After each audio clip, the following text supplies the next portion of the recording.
MotorWeek is made possible by TireRack.com, WeatherTech, Hum by Verizon, RockAuto.com, and State Farm.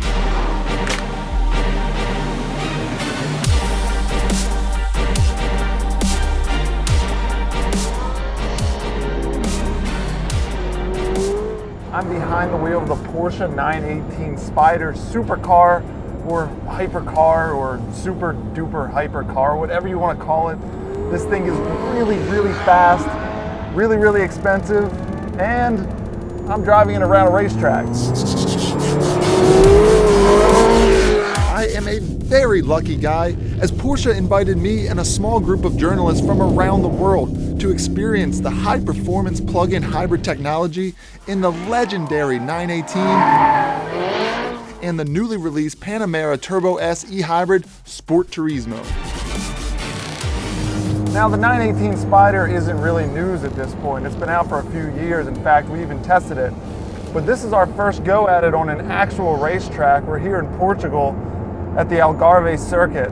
As much fun as I had on the street, it's 10 times more fun on the track. This is where a supercar belongs.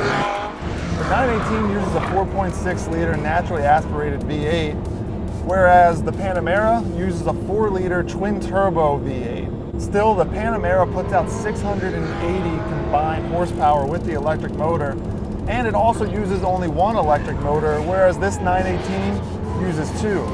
And that's one of the things that Porsche has been focused on since the introductions of the first Panamera plug-in and the 918, to tweak and improve their EV technology wherever they can to make it more mainstream.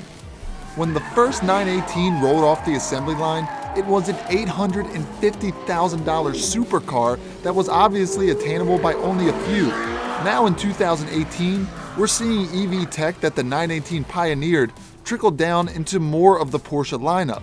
Granted, it's still six figures for this Sport Turismo, but it's getting closer and closer to what the typical Porsche owner is willing to pay. Eventually, they turned us loose for hot laps in both cars to see and feel the evolution in action. The interesting thing about this 918 is, while it's this crazy advanced supercar with all this technology, is that there's a bit of rawness to it. With the engine sound coming in through the back, you're still really connected to the road. There's just so much about this car that blurs the line between technological advancement and just old school fun. After getting out of the driver's seat of the 918, against my will I might add, I hopped into the relatively common Panamera, neglecting the fact that it's still the second most powerful Porsche model. Now, this is our second go around in the Panamera Turbo S e-hybrid Sport Turismo, and it lives up to the hype. There's so much torque, so much power coming off of these corners. All-wheel drive, so stable.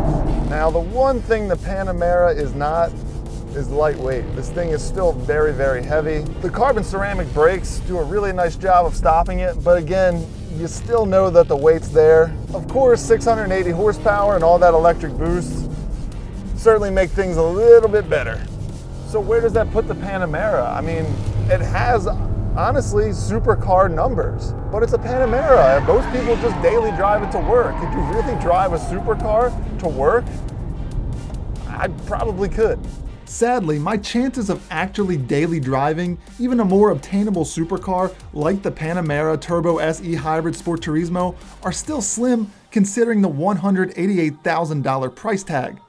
But with automakers like Porsche pushing performance and efficiency boundaries of plug-in hybrid electric technology, the odds are going up as fast as the prices are coming down.